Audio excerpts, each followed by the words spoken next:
Daniel Padilla, magkakaroon ng bagong ka-love team para sa upcoming project, si Andrea Brillantes. Sa kabila ng kabi-kabilang pambabatikos na natatanggap ngayon ng aktor na si Daniel Padilla mula sa mga netizens at mga fans ni Catherine Bernardo matapos ang kanilang breakup ng aktres ay tila tuloy-tuloy pa rin ang kanyang showbiz career sa Kapamilya Network. Sa ngayon ay nakapila na umano ang mga projects ng aktor na si Daniel Padilla sa Kapamilya Network na nakatakdang gagawin niya ngayong taon sa nasabing network.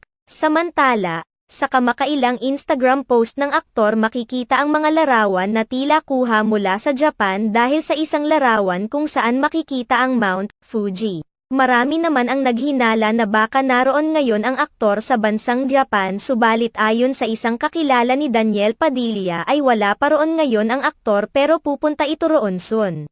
Ayon pa sa mga haka-haka na may nakatakda umanong project